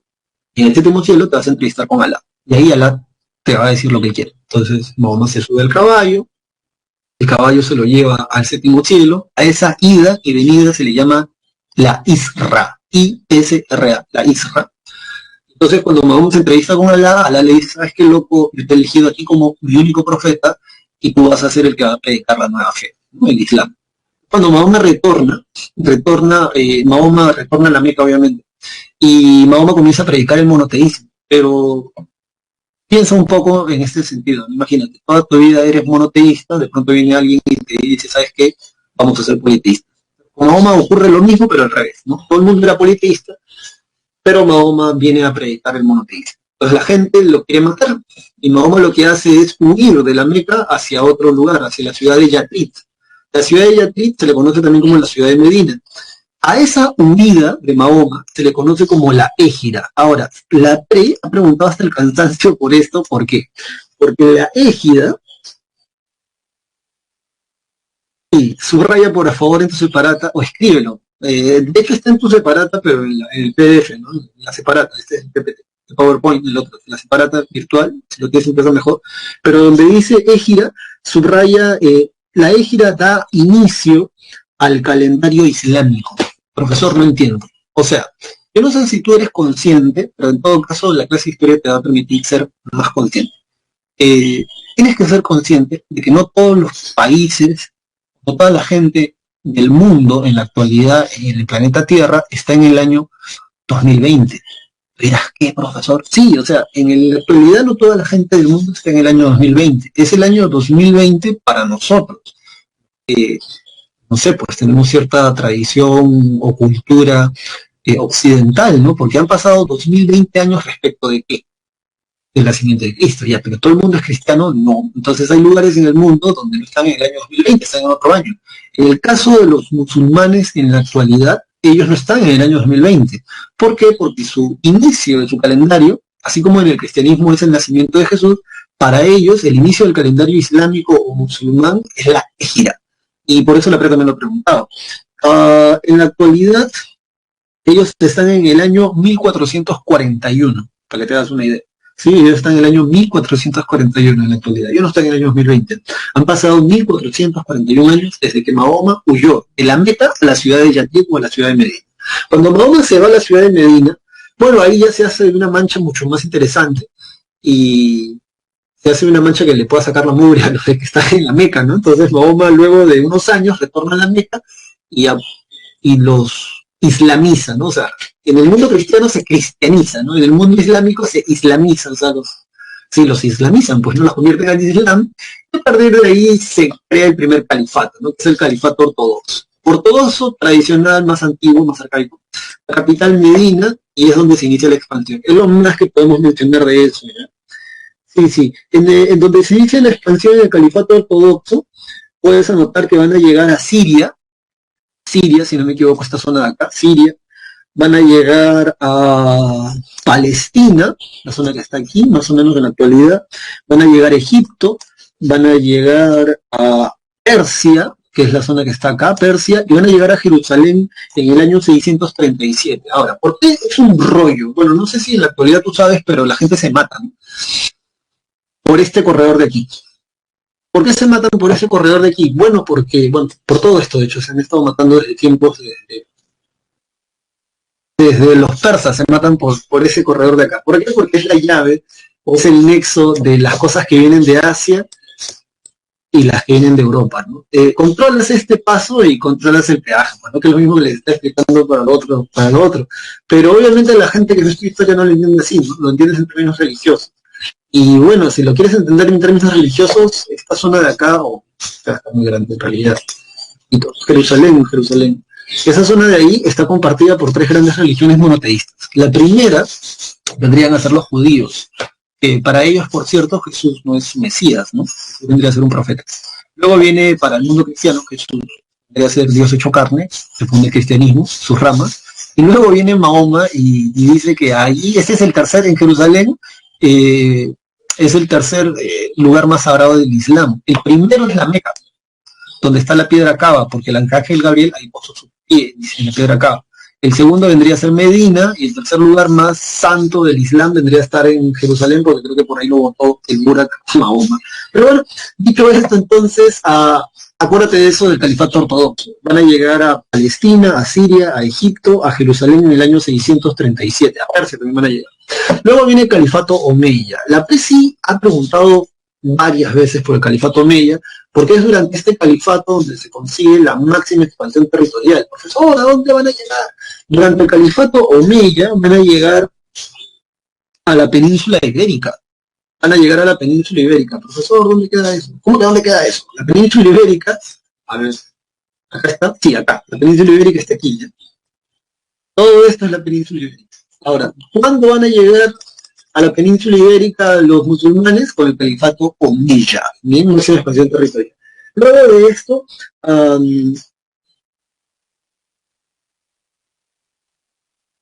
el califato, por cierto, Omeya, va a durar desde el año 661 hasta el año 750. Hasta que en el año 750-56 los Abasi o los Abásida van a, van a aniquilar a todos los omeyas. Sí, lo van a matar. Y va a ser un príncipe omeya el que va a sobrevivir y él va a huir hasta Córdoba. Y él, como omeya, va a fundar un califato, el califato de Córdoba, va a ser el único sobreviviente de esa masacre omeya. A partir del año 750 en adelante, hasta el año 258 más o menos, se da el califato abásida. ¿Qué podemos decir del califato abásida? Bueno, como dice Quinto Separata, se da el esplendor cultural, ¿no? de, esta, de este periodo. Abu Abbas al-Zafar se va a llamar el que va a iniciar todo esto. Y se van a fragmentar, ¿no? Aquí la capital va a estar en Bagdad. Bagdad, por cierto, queda un poquito más al norte de Jerusalén, por acá, mientras que Damasco queda más al norte todavía de eso. Bueno, este es el símbolo, por cierto, de los musulmanes. Si tú quieres identificar alguna vez una iglesia cristiana, eso es sencillo, ¿verdad? ¿Quieres identificar una iglesia cristiana? ¿Qué tiene que haber? Bueno, en la parte más alta tiene que haber una cruz. Y ahí está. Y ahí está. Pero si tú quieres identificar una iglesia musulmana, bueno, en la parte más alta tienes que encontrar esto, ¿no? Una luna, creo que es cuarto creciente, y una estrella. La bandera de Turquía en la actualidad queda en esta zona de acá. La bandera de Turquía tiene el mismo símbolo. Tú te das cuenta de que es una mezquita. Una mezquita es un templo musulmán. ¿Y cómo te das cuenta de que es una mezquita? Porque tiene este símbolo. En vez de tener una cruz, o en el caso de los judíos, es una estrella de David, ¿no? Una estrella de David que más o menos vendría así, ¿no? En el caso de los judíos, en el caso de los cristianos, ya sabes, una cruz, en el caso de los musulmanes, una luna y una estrella. Bueno, este es el califato abásido, si no me equivoco, donde también se escriben las mil y una noches, ¿no? En la Abásida. Fragmentación, dice, la capital es Bagdad, hay una fragmentación en varios califatos, en el califato Abásida, y hay un apogeo cultural. Bueno, vámonos entonces a la página, vamos a terminar esta parte de acá. Subrayen, por favor, entonces, que el califa, eso es algo que le había preguntado mucho, no sé por qué, bueno, debe ser porque es importante. Califa, escrito separata, significa sucesor de Mahoma, y va a ser, luego de Mahoma, el jefe político y religioso. El gran visir, primer ministro, y el vali, gobernador de provincia. Ya sabes que a la pared le encanta. Van a unir 3 continentes a través del comercio, y por tierra con las caravanas. Ya sabes, esos árabes con camello. Vamos a seguir planteo. Bueno, en Corán significa recitación, ¿sí? Corán significa recitación, es la palabra de Alá dada a Mahoma por el arcángel Gabriel, el libro sagrado del cristianismo en la Biblia. Los 5 pilares del Islam. Chico, si te quieres convertir al Islam, tienes que practicar estas 5 cosas. Bueno, esa religión es más amable con los hombres, ¿eh? Pues las mujeres es un poco, es diferente, ¿no? Es diferente. De ese lado del mundo, o sea, de esos grupos religiosos radicales, es que se dice que, por ejemplo, si eres chica, te violan, es tu culpa. ¿Para qué usas perfume? ¿Para qué muestras el tobillo? O sea, y no es chiste, ¿eh? En el año 2007, 2006, ocurrió un caso de una chica que era una chica de Inglaterra y había ido a trabajar a Arabia Saudita, si no me equivoco, y la chica fue violada por un jeque. Cuando hicieron el juicio, la chica se fue presa. Te dirás que sí, ¿por qué se fue presa? Fue un escándalo por eso, porque el abogado había argumentado de que el jeque estaba saliendo de su habitación de bañarse y que se tropezó con la alfombra, y que al tropezarse con la alfombra, de casualidad, al caer, penetró a la chica esta. Y entonces la chica, como lo estaba acusando, se fue presa. Y fue un escándalo, como les digo. Son cultos. Su religión, su cultura es así, es otras cosas. Pero bueno, 5 pilares de fe. Si has visto la película My Name is Hank, o Epidiotis, el primer pilar de fe es la confesión de fe. ¿Cuál es esa confesión de fe? Anota, Alá es el único Dios y Mahoma es su único profeta. Alá es el único Dios y Mahoma es su único profeta.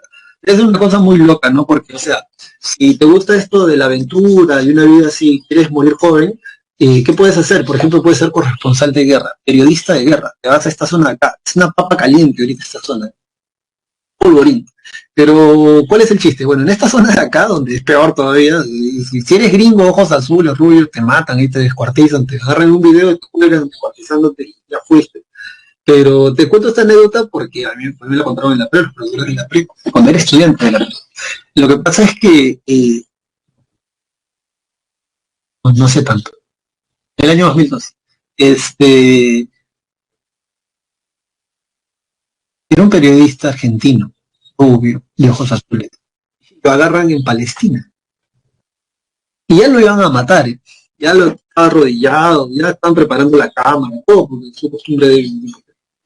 Y entonces el tipo no sabe, o sea, ¿por qué lo iban a matar? Porque parecía un gringo. Aunque parezca loco, en la actualidad las zonas de ahí, como son grupos radicales, para ellos los gringos son el diablo, son el cuco, son el demonio. Y bueno, la cosa es que este tipo no sabía cómo decir que él no era gringo, ¿no? O sea, que era un argentino, era un periodista de guerra, pero no un argentino. El hombre comenzó a gritar, Messi, Messi, Messi, comenzó a gritar y entonces sus captores, estos radicales musulmanes, a Messi, ¿no? Entonces, uno de ellos dice, este periodista que cuenta la anécdota, entendió que lo que él estaba queriendo decir era que él no era estadounidense, sino que él era argentino. Entonces se dieron cuenta y no lo mataron y así fue la vida. ¿Ya ves? Porterrey, ¿no? Así como los supercampeones, salvando a Oliver Atom, igualito, ¿no? Aquí el fútbol también salvando a la gente. Pero también puedes decir, Alá es el único Dios y Mahoma es su único profeta, ¿no? Entonces ya así como que también podría salvar la vida. Así que por ahí estés así. Lo otro es orar 5 veces al día, pero ojo, no es orar 5 veces al día en cualquier dirección, ¿eh? La gente a veces aquí se plantea, es orar 5 veces al día, pero en dirección a la Meca. Y sí, sí, tienes que orar 5 veces al día en dirección a la Meca. Si no me equivoco, hay una especie de brújula tipo reloj que siempre señala la Meca. Entonces, si te toca orar, eres de la religión islámica, la Meca está para allá, pones tu alfombra y oras 5 veces al día. Luego, dar limosna. En este caso, si no me equivoco, es si te piden y tienes para dar, da, ¿no? Dar de comer a los pobres. Ayuno en el mes de Ramadán. En el año 2018, el mes de Ramadán cayó el 29 de mayo. Durante esos días no comen carne, no fuman, no beben alcohol, no tienen relaciones sexuales. Y durante todo el sábado, que vendría a ser desde el viernes en la tarde hasta el sábado en la tarde, el último día no comen nada. Es muy interesante porque esto del ayuno, o sea, uno no escucha, ¿no? Que la gente de esas zonas tenga cáncer, una cosa así, ¿no? Sufran de problemas relacionados a coronarios o cardíacos. Se ha descubierto más bien que ayunar, tener este tipo de dieta una vez en tu vida, una vez al año, una vez al año mejor dicho, es muy, muy beneficioso para el cuerpo. A pesar de que tú no has dejado de comer desde que has nacido, ¿no? Y realmente cuando el cuerpo se somete a otro tipo de dieta, puede purificarse o puede...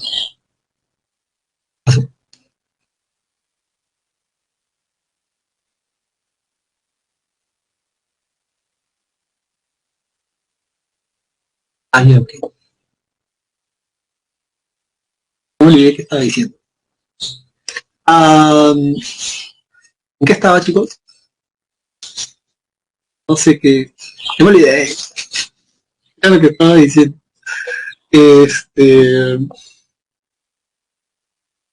Ya, sí, sí, sí. Entonces sí, pues te puedes convertir al Islam si quieres, ¿no? Entonces puedes ayunar, sí. El hígado es un órgano de reserva, no es clase de biología, pero si en caso de que tú te quedes más de 12 horas sin comer, el cuerpo comienza a sacar del hígado, ¿no? Esta energía para... Entonces sí, sí, sí, bueno, ayunar, interesante. Y la que a mí más me gusta personalmente es que si te conviertes al Islam, a mí me encanta viajar, si te conviertes al Islam, su religión dice que al menos una vez en tu vida, antes de que te mueras, tienes que ir y darle una vuelta, 5 vueltas a la piedra Kaaba, a la piedra negra, también conocida como la piedra Kaaba. No sé si por aquí habrá algún video de eso para mostrarte, porque solo hombres pueden entrar, por cierto, no, no entran mujeres a ver esa roca meteórica, a ver, la piedra Kaaba, vamos a ver, te muestro un video, la piedra Kaaba.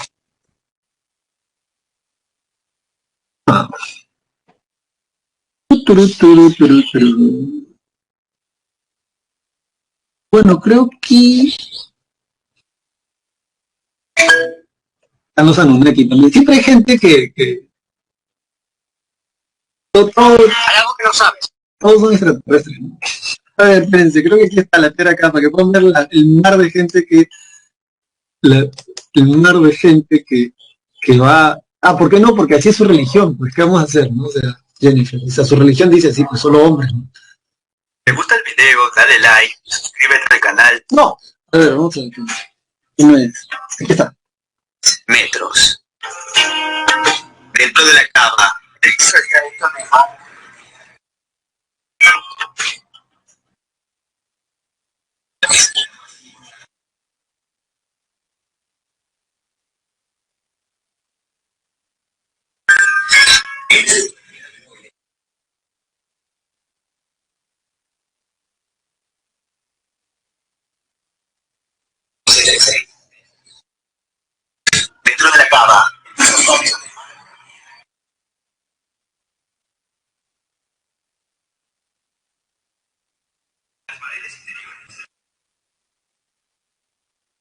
Ese esfuerzo en la propagación de la ley de la Guerra Santa. Bueno, aquí solamente quisiera aclarar una cosa que tiene que ver con una cuestión que, o sea, cualquier persona que haya leído la Biblia y practique la religión cristiana, sea de la denominación que sea, va a entender, y es que a veces hay malas interpretaciones. La yihad, para la gente que ha leído el Corán así, que nunca leyó el Corán, sino que de repente simplemente se los han enseñado, ellos lo interpretan como una guerra santa contra aquel que no sea musulmán, ¿no? O sea, como que no sea del Islam. Y bueno, se la agarran siempre con Estados Unidos. Ah, que también esa es otra, que si se lo merecen o no, ese es otro rollo. Pero según los entendidos en el Corán, o sea, la gente que estudia teología, pero del Corán, la yihad es la guerra santa, sí, pero que uno tiene con uno mismo. Y es derrotar tus propios demonios. El Corán no te dice ve y mata a tu hermano. No te dice eso. Una mala interpretación. Entonces, los grupos radicales islamistas en la actualidad interpretan la yihad como una guerra santa contra el otro, ¿no? En cambio, no. Según si lees el Corán bonito, si lo lees como venimos de aprender, más que de creer, la yihad se entiende como una guerra, pero contra tus propios demonios, tus propios pecados y pasiones. Bueno, en filosofía tenemos los comentarios de Aristóteles, Averroes. De hecho, conocemos buena parte de la filosofía griega justamente también por los árabes. A álgebra, medicina, las mil y una noches, ¿no? Para el caso de la literatura, ya sabes, Sherezade, no vayas a decir Onur, ¿no? Esa de la novela, ¿no? Las mil y una noches, Charrear, Chazamán, ¿no? Le cortan la cabeza, ¿no? A las mujeres cuando canta el gallo. Una historia un poco larga, ya no tenemos mucho tiempo. Así que bueno, luego vámonos a dónde nos vamos, ya, pues ya estamos ya prácticamente, ya, sí, ya, vámonos ahora, no. A ver, chicos y chicas, necesito yo mostrarles una cosa más. Espérense. A ver,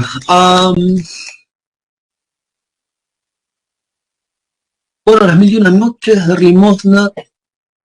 Bien, subrayen esto por favor, y ya con esto ya vamos a meterle el pie al acelerador de la clase. Alcázar. El Alcázar es un palacio, ya el más famoso en España, y está el de Granada, ¿no? Eh, mundo árabe. Esta es la primera traducción que se va a hacer del Corán al castellano, hecha por Vicente Ortiz de la Puebla. Y luego lo que tenemos aquí es una mezquita, la mezquita de Santa Sofía. Antes era iglesia cristiana, luego la volvieron mezquita y ahora creo que es un museo.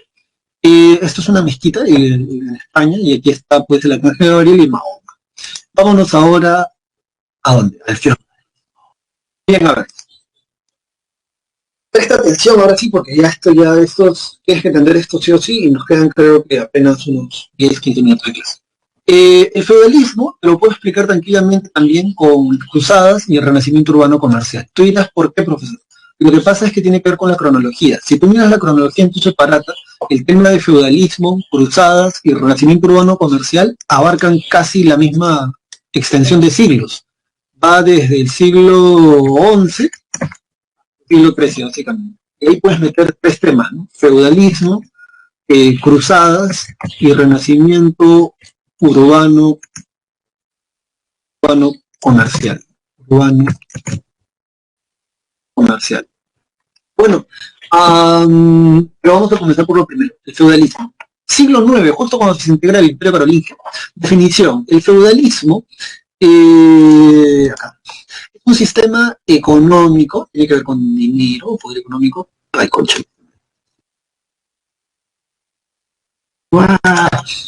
Que tiene que ver con cuestiones económicas, políticas, cuestiones de gobierno, quién gobierna, sociales, ¿no? ¿Quién es socialmente, cuál es tu rol social? Este feudalismo se sustenta en dos grandes pilares. La primera base para el feudalismo es la posesión o el usufructo de la tierra. Ahí, al costado, tú vas a escribir la palabra, casi siempre, siempre, feudo, casi siempre es tierra.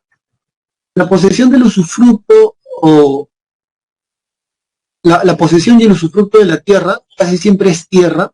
Eso escribe ahí al costado feudo.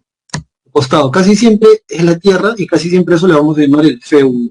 Pero el feudo en realidad es el lugar donde tú sacas un beneficio, solo que en la Edad Media la tierra era el lugar más importante. Acuérdate, economía autárquica. Luego la otra es relaciones de dependencia personal. Uno no puede estar sin el otro, ¿no? Eso es la dependencia personal.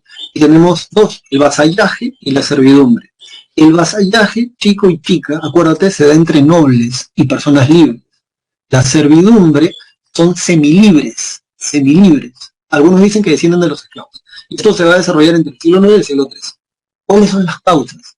Aquí sí, esto es un golazo, porque yo sé que cuando tú estudies te vas a acordar de esto. Las causas para el feudalismo son las consecuencias de la desintegración del Imperio Carolingio. ¿Cómo, profesor? Sí, no es broma, no es chiste. A ver, vamos a retroceder un poco. ¿Ves las consecuencias del Tratado de Verdún de la desintegración del Imperio Carolingio? Debilitamiento del poder central, aumento del poder de los señores locales, invasiones bárbaras, migración del comercio. Bueno, vamos a ver ahora aquí. Primero, la primera causa para el origen del feudalismo es la desintegración del Imperio Carolingio. Claro, se muere Carlomagno, sus nietos se pelean, ya conocemos esa historia. La segunda, las invasiones bárbaras del siglo IX, mira. La tercera, decadencia del poder monárquico, o sea, los reyes pierden poder. Y la última, fortalecimiento de los señores feudales. ¿Y ya ves? Ahí está. Ahora, ¿sí? Ya termina, ¿no? ¿Cuánto tiempo nos falta, chicos, para que se acabe esto? Justo cuando ya se ponía bueno. 7 minutos falta, ya, entonces vamos a aprovecharlo, sí. Bueno, a ver, entonces, ¿cómo funciona esta sociedad? Primero, la economía tiene una economía de autoabastecimiento, economía autárquica, predomina las actividades agropecuarias y hay una reducción de la economía monetaria y su circulación, producto de, ¿sabes?, las invasiones, la inseguridad y todo eso. Esta sociedad, que va a tener un origen de casi 1000 años, o sea, esta forma de vivir va a tener casi 1000 años en Europa. Uno tendría que pensar, y es por eso importante que tú estudies cosas como historia, que la sociedad donde tú y yo vivimos en la actualidad, o sea, tú ahí en tu lugar donde estás, me estás escuchando, y yo aquí en este lugar, uno tendría que pensar que la sociedad siempre ha sido así, ¿verdad? Pero en realidad no. Antes tú tenías derechos y deberes en función de en qué grupo social te encontrabas. Entonces había 3 grupos sociales. Estaban los bellatores, que eran los nobles. Bellator, del latín, el que pelea, el que va a la guerra. Se ha visto John Wick, el tercer título de esa película, tiene que ver algo con esto, pues es latín, ¿no? Los que pelean. Bellator, actividad guerrera. Según la iglesia, por derecho, a los bellatores lo que les toca es gobernar, por derecho. A gobernar y dirigir en la guerra. ¿Quién dice eso? Lo dice Dios. ¿Y quién dice que dice Dios? Lo dice la iglesia. Por eso ellos son los oradores, los que rezan. Se dividen en dos, alto clero y bajo clero. El alto clero son miembros de la iglesia de la nobleza. Bajo clero, miembros de la iglesia de la plebe. Control ideológico de la población. Claro, porque ellos van a sustentar esta pirámide. Luego están los laboratorios. Aquí se dividen en siervos libres, o semilibres, y campesinos libres o colonos. Algunos historiadores dicen que los siervos de la Edad Media vienen de los esclavos, que van a la vida rústica con los patricios durante las primeras invasiones bárbaras. La cosa es que ellos no pueden salir del feudo, los semilibres, si el señor feudal no se los permite. Hay películas como Corazón Valiente donde hablan de que no se pueden casar si el señor feudal tampoco se los permite. Pero bueno, luego de eso tenemos a los campesinos normales, los libres, pueden movilizar a cualquier lugar. Luego está la plebe, ¿no? De la plebe estos lo van a ser el tercer estado, el estado llano, al menos en el caso de Francia, y es aquí en este grupo, en la plebe, donde nace la burguesía. Profesor, ¿qué es la burguesía? El burgués, en términos muy sencillos para que note lo que es un comerciante, compra y vende cosas. ¿Por qué el burgués se va a diferenciar de los laboratorios? Laborator, los que trabajan, ¿con qué? En actividades manuales. Por ley, un noble tiene prohibido trabajar en actividades manuales en la Edad Media. Si tú no me crees, el mejor ejemplo es el Quijote de la Mancha. ¿Por qué crees tú que Sancho Panza le hace todo a Don Quijote de la Mancha? Porque Sancho Panza es plebeyo, Quijote es un hidalgo. En España, hidalgo noble. Como noble, él no puede lavar, no puede coser ni un botón, no puede sacarle los piojos de su caballo, no puede lavar sus platos. ¿Por qué? Porque es noble, ese es su derecho. Él tiene otros deberes. Y bueno, esta es la sociedad estamental. Tú tienes derechos y deberes en función de qué estamento estás o en qué estamento has nacido. ¿Eres plebeyo o eres noble? Y ya. Ah, sí. Bueno, sí, y ya para ir terminando esta parte de acá, lamentablemente ya no hay tiempo para más, ya se nos acabó la clase. Estas son las dos formas de relaciones personales, ¿no? Por un lado está el vasallaje. En el vasallaje, es el señor feudal, que es el poseedor del feudo, tierra casi siempre, te va a investir y si te da un puñado de tierra, te está diciendo que vas a cobrar los impuestos en el campo, en la tierra. Si te da vino, vas a cobrar el impuesto en vino. Si te da monedas de oro, vas a cobrar el impuesto en monedas de oro. El vasallo, a cambio de que tú le des una porción de los impuestos que va a cobrar, el vasallo a ti te va a ofrecer protección militar, consejo militar. Si tu hija se va a casar, va a poner el tono, o sea, va a poner el dinero para la fiesta. Si te raptan y tú eres un señor feudal, tu vasallo haga el rescate. De hecho, hay señores feudales que se raptan a sí mismos para sacarle plata a sus señores feudales. Y Cantar del Mío sí te cuenta mucho de esto.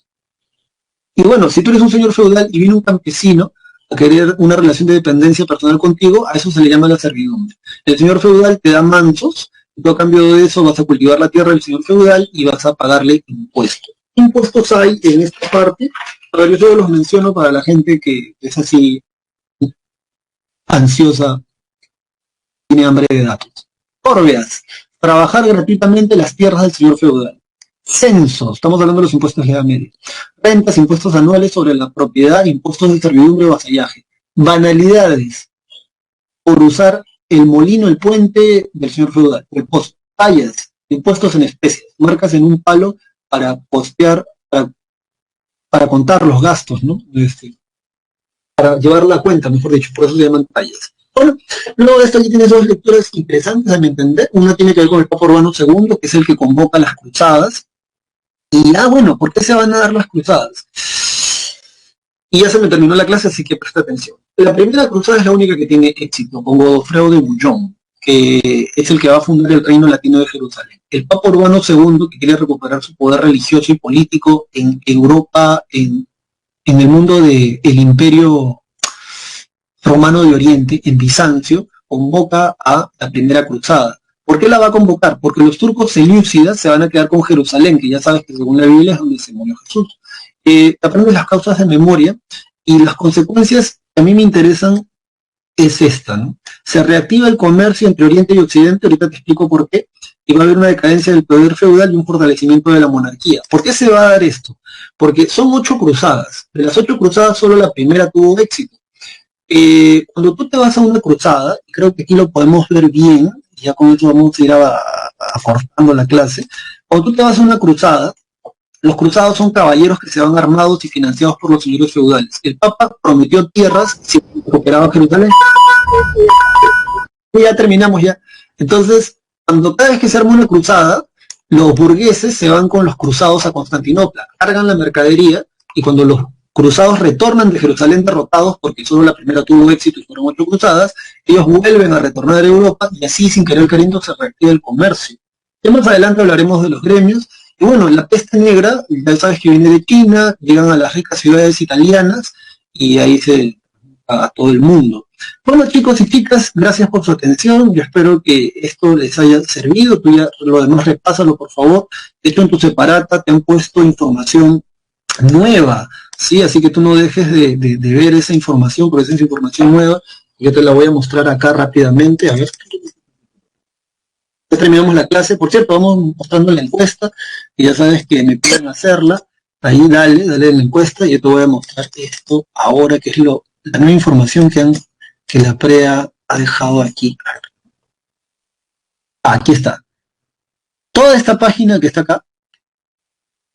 Sí, a ver.